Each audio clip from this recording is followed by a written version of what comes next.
Bismillahirrahmanirrahim.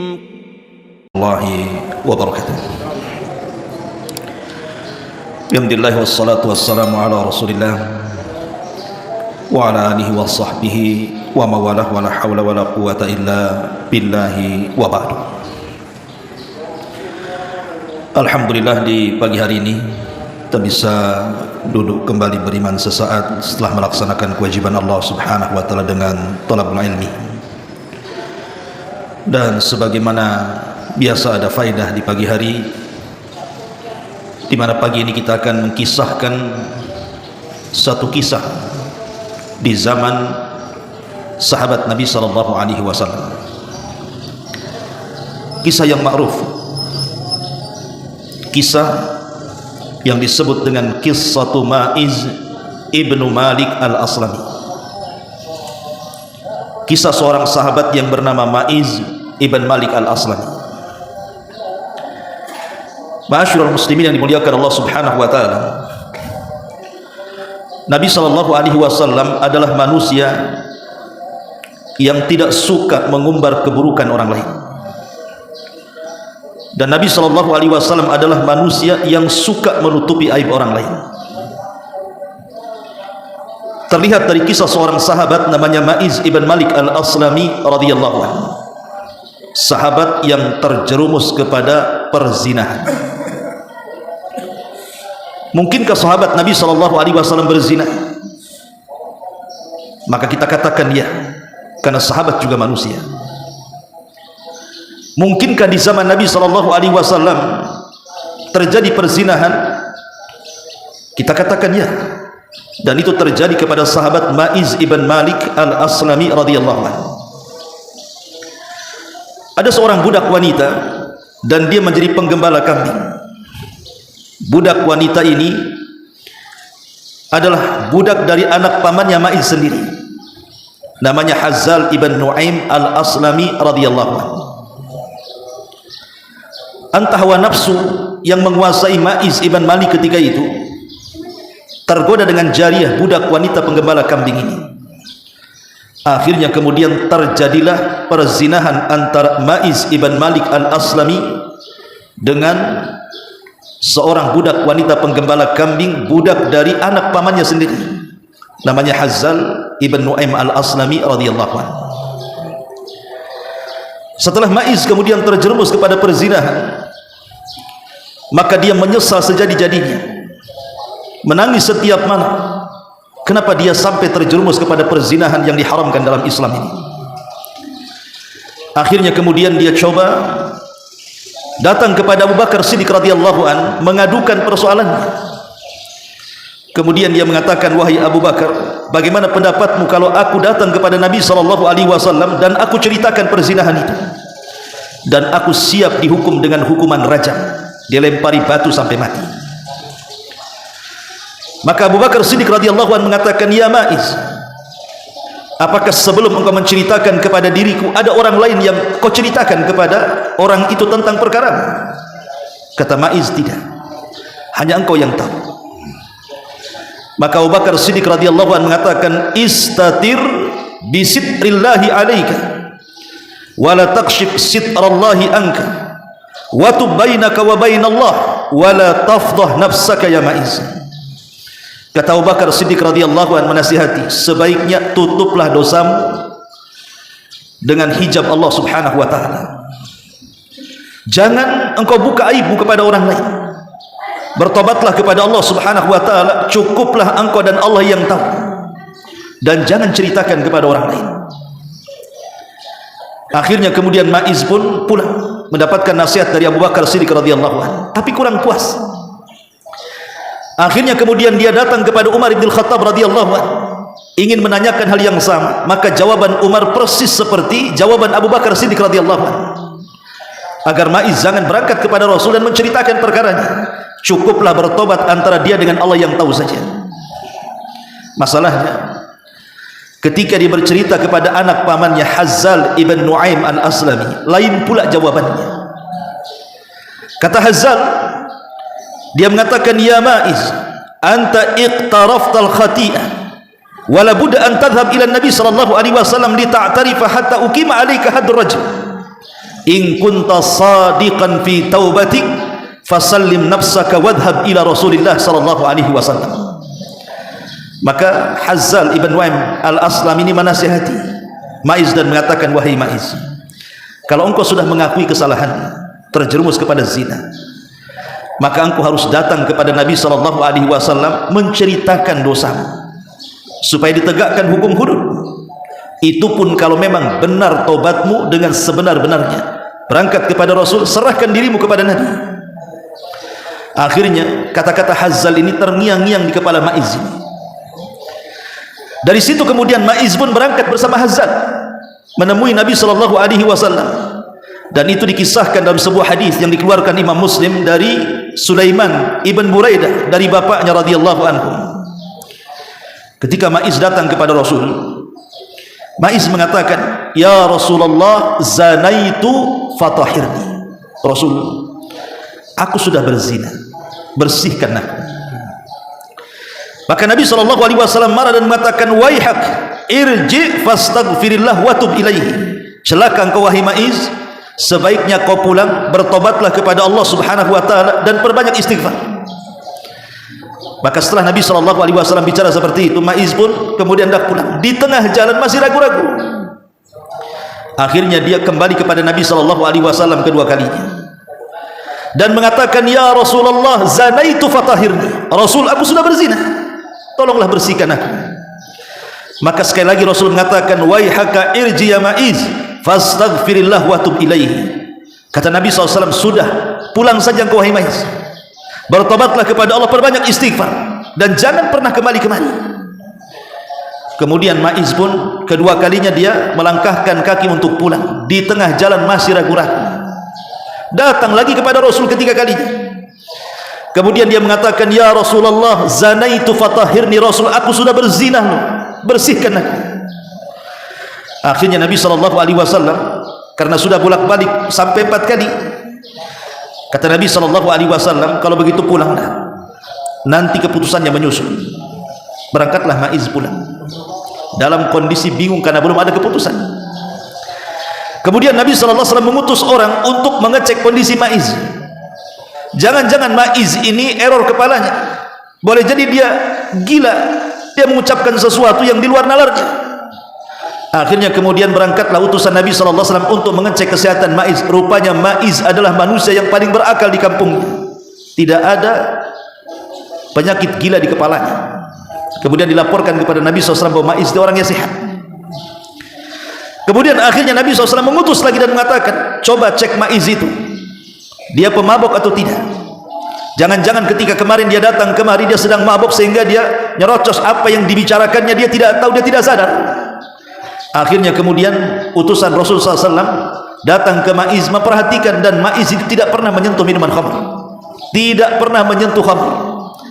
Akhirnya kemudian orang ini datang kepada Nabi SAW dan mengatakan, Ma'iz itu tidak pernah meminum khamr, artinya akalnya sehat.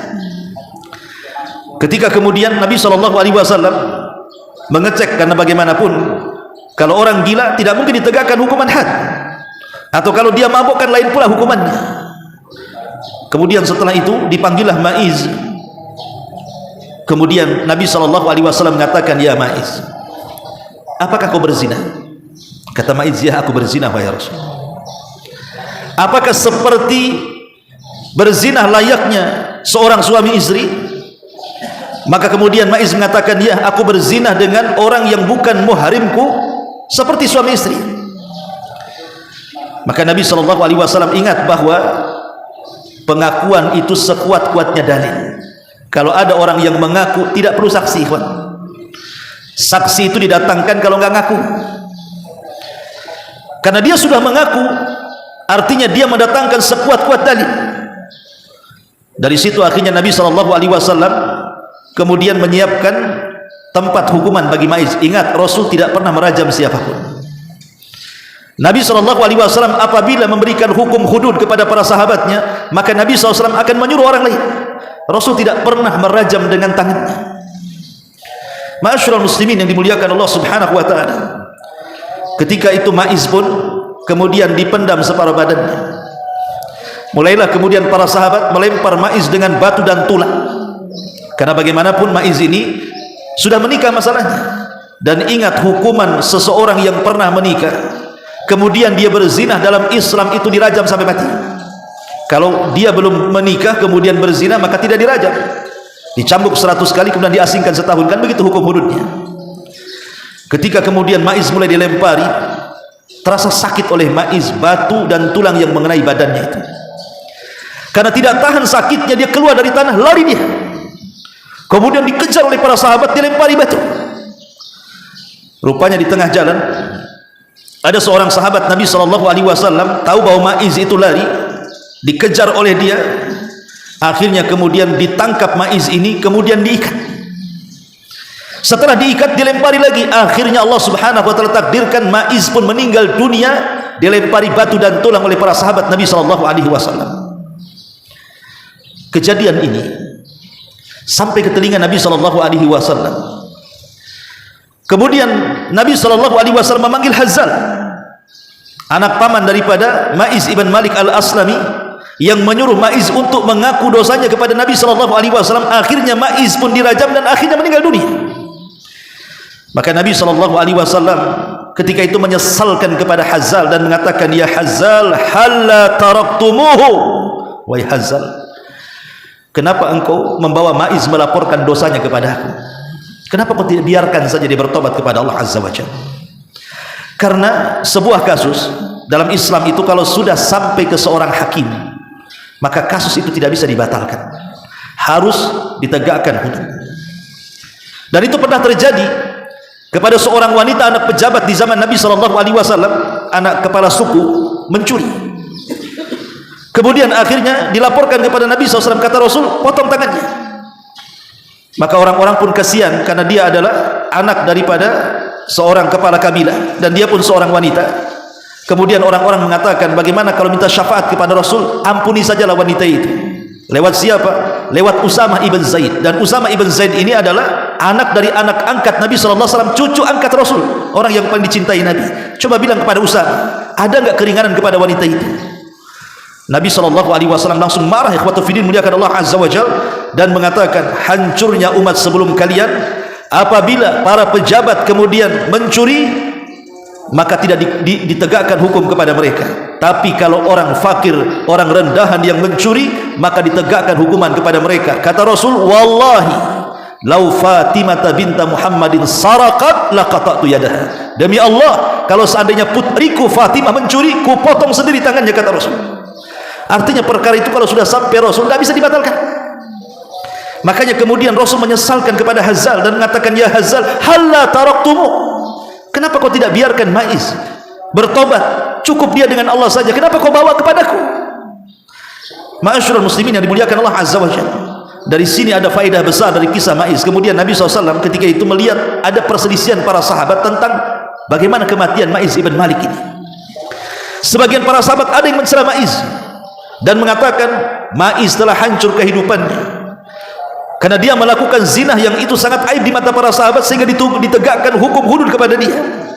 Tapi sahabat yang lain mengatakan tidak, Ma'iz adalah orang baik dan dia sudah benar-benar bertobat kepada Allah Subhanahu wa taala. Dari sini Nabi SAW kemudian menegur orang-orang yang mencela Ma'iz dan mengatakan, sesungguhnya Ma'iz ini sungguh sudah bertobat dengan taubatan nasuha. Laqad taba taubatan law wuzi'at ala ahli al-ardi lakafatu. Sungguh Ma'iz ini sudah bertobat dengan benar-benar bertobat yang kalau seandainya tobatnya dibagi-bagi kepada banyak manusia maka cukup untuk itu semuanya. Artinya bahwa kalau sudah ditegakkan hukuman di dunia maka dia tidak akan diadab di akhirat. Ma'asyiral muslimin yang dimuliakan Allah Subhanahu wa taala, apa faedahnya di sini? Nabi SAW sampai marah kepada Hazzal karena Hazzal lah yang kemudian menceritakan aibnya siapa? Ma'iz ibn Malik, agar dia melaporkan kepada Nabi SAW. Pada Rasul tidak suka. Maunya Nabi SAW itu jangan ngaku, sudah pulang saja bertobat kepada Allah Azza wa Jalla, karena ini adalah aib. Dari sini kita tahu bahwa Rasul itu tidak suka membongkar aib orang, dan Rasul itu suka menutup aib orang. Maka ikhwatu fiddin, muliakan Allah subhanahu wa ta'ala, jaga lisan kita, jangan pernah mengorek-ngorek aib orang lain. Kita sendiri banyak aibnya ikhwan, kenapa kita memandang aib orang lain? Tidak ada manusia yang tidak ada aibnya. Kalau bukan karena Allah subhanahu wa ta'ala menutup kita saja aib kita ini, tentu tidak ada manusia yang menghargai kita semuanya. Kalau seandainya Allah bongkar aib kita ini, tidak ada manusia yang menghargai kita ikhwan. Tidak ada. Kemuliaan manusia itu karena salah satu nama Allah subhanahu wa ta'ala adalah Sitir. Allah itu maha menutup aib. Kalau Allah subhanahu wa ta'ala membongkar aib kita, tidak ada manusia yang selamat dari aib. Semua kita punya aib. Makanya Imam Ahmad ibn Hanbal rahimahullahu ta'ala, ketika dia ke pasar, kemudian datang murid-muridnya dan mengatakan, ya Imam, kau pulang saja, biar barang-barang ini kami yang bawa. Kata Imam Ahmad, tidak, ini barang-barangku, aku yang bawa. Sesungguhnya kalian muliakan aku itu karena Allah masih menutup aibku, kata Imam Ahmad. Kalau Allah bongkar aibku, tentu kalian akan mengambil pasir dan meletakkan di kepalaku, kata. Lihat bagaimana tawadhunya Imam Ahmad ibn Hanbal rahimahullahu ta'ala. Ma'asyiral muslimin yang dimuliakan Allah subhanahu wa ta'ala, menutup aib itu adalah sifatnya para nabi dan sifatnya orang-orang saleh. Abu Hurairah radhiyallahu anhu menceritakan di zaman dari Nabi sallallahu alaihi wasallam, menceritakan tentang kisah Nabi Musa alaihi salam. Jadi Nabi Musa alaihi salatu wassalam itu tersifati dengan sifat malu dan suka menutup diri supaya aibnya tidak kelihatan. Dengan cara apa?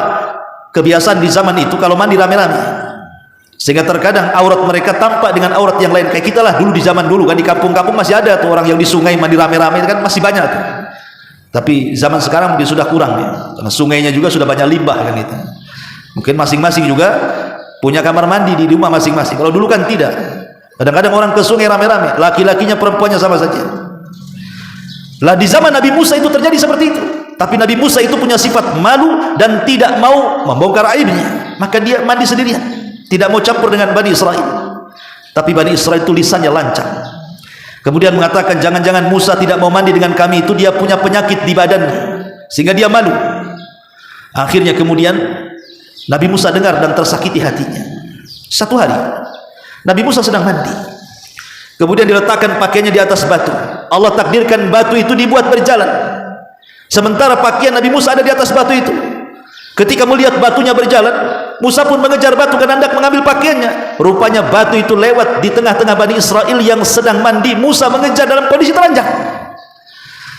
Kemudian Bani Israel melihat bagaimana tubuhnya Nabi Musa itu adalah tubuh yang paling indah. Barulah kemudian mereka pun terdiam. Lihat bagaimana sifat para nabi itu, mereka menutup aib mereka sendiri. Makanya Nabi SAW itu kalau hendak buang hajat, maka Rasul akan menjauh dari manusia. Kan di zaman itu kan tidak ada WC umum, di zaman Rasul ya mungkin jauh ke padang pasir kan gitu. Dan saya alami sendiri. Jadi waktu saya di Yaman itu, di satu tempat namanya Beni Dhobian, itu di belakang markas itu ada namanya sungai yang disebutkan dalam Al-Quran itu Sail Arim namanya. Jadi saya lihat, karena di sana itu susah berkomunikasi. Zaman itu kan belum ada handphone, belum ada WA ya, pakai handphone jadul tuh. Handphone jadul tahu lah, yang ya cuman bisanya hanya SMS saja sama telepon. Itu pun sinyalnya tidak bisa di mana-mana kayak kita sekarang nelpon di mana-mana senang. Di sana susah sinyal. Sinyal itu hanya ada di atas bukit. Jadi kita ini kalau mau nelpon ke keluarga di Indo ini, kita naik ke atas bukit, itu pun sinyalnya hanya ada di satu titik. Sama orang Baduy itu diletakkan satu kayu di situ. Jadi kalau nelpon, teleponnya ditempelkan di kayu. Itu pun baru ada satu darjah, satu garis itu. Sehingga tidak bisa di telinga, harus loudspeaker. Speaker dengar semua kan itu, nggak bisa kan itu. Jadi satu hari, entah apa tiba-tiba dengar suara tembakan. Rupanya tembakan itu mengarah ke kita. Maksudnya bukan diarahkan ke badan kita, tidak. Maksudnya kita disuruh turun. Jadi kita heran, kenapa disuruh turun? Kawan-kawan ini bingung juga, karena takut juga, misalnya tembakan. Itu bukan petasan, itu betul-betul AK gitu ya. Turun, rupanya setelah dicari informasi, karena di sana kebiasaan dan si Baduy, rupanya di bawah itu ada seorang akhwat yang sedang buang hajat. Ya, jadi modelnya di sana itu, umpamanya di sini hanya ditutup kain-kain, kemudian buang hajat di situ. Nanti setelah banyak pindah lagi, gitu. Nanti dah terkumpul lagi di situ, pindah lagi. Nanti kalau sudah mungkin 10 titik balik lagi karena sudah kering di situ kan. Ya, baduy ikhwan, ya. Baduy sekali. Artinya kan di zaman itu kan seperti itu, apalagi di zaman Nabi. Ya, di zaman itu. Bahkan susah di sana, air juga susah. Sehingga di sana syariat istijmar itu memungkinkan gitu. Karena kita merasakan gitu kan, kita mau buang hajat, tidak ada air, terpaksa pakai batu. Karena susah di sana kan. Kalau di sini antum buang hajat pakai batu, ngapain pakai batu? Air banyak kan itu. Dan biasanya tidak bersih pakai batu kan, tapi suci. Karena Nabi SAW yang mengatakan kalau memang tidak ada air boleh istijmar menggunakan 3 batu kan gitu. Intinya bahwa Nabi SAW ini kalau buang hajat menjauh dari manusia, dan itu bentuk bagaimana malunya Nabi SAW dari manusia, dan itulah sifat para nabi. Tapi lihat hari ini, coba lihat, kadang-kadang ada orang kita lewat di pinggir jalan, tahu-tahu menghadap ke pohon, kira-kira mau manjat tuh apa, rupanya lagi kencing pula di sana. Nggak malu-malu dengan apalagi supir-supir truk. Subhanallah kan itu. Hilang malunya. Tapi lihat bagaimana sifat malu itu untuk menutup aib diri sendiri, itu sifatnya para nabi, sifatnya orang-orang saleh. Bahkan ini kisah dari Umar bin Khattab radhiyallahu anhu. Jadi satu hari Umar bin Khattab radhiyallahu anhu ini sedang berjalan di malam hari. Ya, bahasa kitanya belusukan, pemimpin belusukan itu sudah ada di zaman Umar. Allah takdirkan Umar ini melihat ada orang yang berzina. Maka Umar radhiyallahu anhu langsung pergi.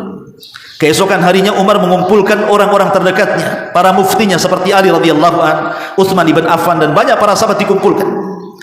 Kemudian Umar radhiyallahu an mengatakan kepada mereka, "Ara'aitum law anna imaman ra'a rajulan wa imra'atan ala fahishatin aqama alaihim al-had." Kata Umar, bagaimana pendapat kalian kalau ada seorang pemimpin? Umar tidak mengatakan dirinya, dia menyembunyikan statusnya dan mengatakan kalau ada seorang pemimpin, kata Umar, sedang berjalan melihat ada laki-laki dan perempuan berzina, apakah bagi pemimpin ini wajib menegakkan hukum hudud kepada orang itu? Itu pertanyaannya. Maka Ali radhiyallahu anhu ketika itu memberikan komentar dan mengatakan, laisa dzalika laka ya amiral mu'minin. Itu bukan kewajiban wahai amiral mu'minin. Tapi Umar mengatakan, tapi aku melihatnya. Seorang imam ini melihatnya. Kemudian Ali membantah dan mengatakan, ya amiral mu'minin, bukankah ada arahan dari Nabi SAW bahwa tuduhan mengatakan si fulan berzina sampai ditegakkan had itu harus ada 4 saksi. Harus ada 4 saksi. Lah Umar ini tidak punya saksi, hanya dia aja melihat. Maka kemudian Umar radhiyallahu an mengambil perkataan Ali radhiyallahu an dan mengatakan, boleh jadi imam tersebut salah lihat, katanya. Boleh jadi imam tersebut salah lihat. Padahal dirinya tuh, bagaimana Umar radhiyallahu an mengatakan apa seperti itu? Dia ingin menutup aib orang lain. Tapi kita ini kadang-kadang ada kawan kita mungkin salah, itu diceritakan pula sama orang lain. Aduh, anda lihat si Anu itu di mana? Malam-malam ada di Nagoya, pamanya gitu. Ya boleh jadi dia cari kuliner, ikhwan. Antum jangan suudon. Ya. Enggak ada di sana. Iya, mungkin dia sedang nyari orang. Harus kasih udzur, ikhwan. Enggak bisa kemudian kita langsung suudon kepada orang. Tutup aibnya. Karena Allah Rasul sallallahu alaihi wasallam mengatakan, man satara musliman satarahullahu yaumal qiyamah. Siapa yang menutup aib seorang muslim, maka Allah Subhanahu wa taala akan tutup kelak aibnya pada hari kiamat. Maka tutuplah aib orang lain dan tutup juga aib kita. Jangan menceritakan apapun yang pernah kita lakukan dari aib-aib kita. Contoh saja umpamanya, kita dulu itu mungkin orang bejat, ahli maksiat, bertato di mana-mana. Kemudian hijrah, ngaji, mulailah dia pakai pakaian syar'i. Cukuplah pakaian itu yang menutup tatonya. Jangan diceritakan saya mantan itu, enggak boleh. Nabi SAW mengatakan, kullu ummati mu'afan illal mujahir. Semua umatku dimaafkan kecuali mujahir. Sahabat bertanya Rasul, apa yang mujahir itu? Maka Rasul mengatakan, seseorang yang berbuat dosa di malam hari kemudian Allah tutup aibnya, di siang hari pula diceritakan. Atau seseorang yang bermaksiat di siang hari sudah ditutup aibnya, di malam hari pula diceritakan. Itulah mujahir. Maka dua-duanya tidak boleh. Menceritakan aib sendiri ya tak boleh, menceritakan aib orang juga tidak boleh. Bahkan tajassus juga tidak boleh. Tajassus itu mengorek-ngorek aib orang lain. Makanya kemudian ada juga kisah Abdurrahman ibn Auf sebagai penutup. Jadi kisah dari Abdurrahman ibn Auf radhiyallahu anhu, dia mengatakan, aku keluar bersama Umar bin Khattab, kharajtu ma Umar bin Khattab, aku keluar malam-malam bersama Umar bin Khattab fil Madinati, di kota Madinah. Fa bainama nahnu namshi idh dhahara lana shirajun fantalaqna naumahu. Tiba-tiba ada satu rumah itu kok masih terang, yang lain gelap, ini pula terang. Akhirnya kami mendekati rumah tersebut. Ketika kemudian falamma danauna minhu, ketika kami sudah dekat dengan rumah itu, idza babun mughallaq, tiba-tiba pintunya tertutup. Tapi di dalam rumah itu ramai banyak suara gitu ya. Maka Umar langsung mengambil tangannya kemudian pergi dan mengatakan, atadri man hadza, wahai Abdurrahman, tahu enggak ini rumah siapa? Maka akhirnya Abdurrahman mengatakan, la, aku tidak tahu wahai Amirul Mukminin. Maka Umar mengatakan, hadza baitu Rabi'ah ibn Umayyah ibn Khalaf, ini rumahnya Rabi'ah ibn Umayyah ibn Khalaf, dan mereka sedang minum khamr. Kemudian kata Abdurrahman, bagaimana kalau kita melihat, memastikan betul enggak minum khamr? Maka Umar mengatakan, jangan, karena Allah Subhanahu wa taala berfirman, wala tajassasu, janganlah kalian mengorek-ngorek aib orang. Melihat-lihat, pengen tahu, membongkar, nanya, enggak boleh, ikhwan. Ya. Kalau bisa ada saudara kita melakukan maksiat itu, berikan uzur. Tidak cukup satu uzur, kasih dua uzur. Tidak cukup dua uzur, kasih tiga uzur, dan begitu seterusnya, supaya kita ini mendapatkan fadilah menutup aib saudaranya. Kelak Allah akan tutup aib kita pada hari kiamat. Wallahu a'lam bishawab. Subhanakallahumma bihamdika asyhadu an la ilaha illa anta astaghfiruka wa atubu ilaik. Allahu taala alam. Assalamualaikum warahmatullahi wabarakatuh.